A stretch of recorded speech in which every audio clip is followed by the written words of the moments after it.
saya bisa berbuat apa? Video sekian tahun yang lalu kembali diungkit.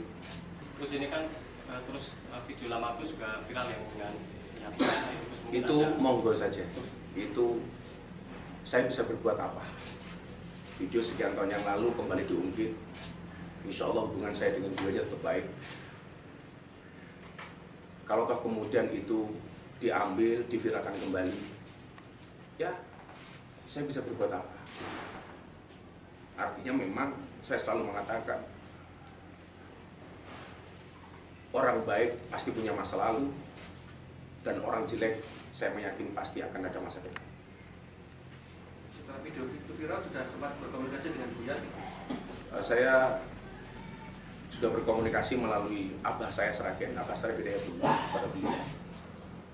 Dan saya setelah ini insya Allah akan bersilaturahmi dengan beliau.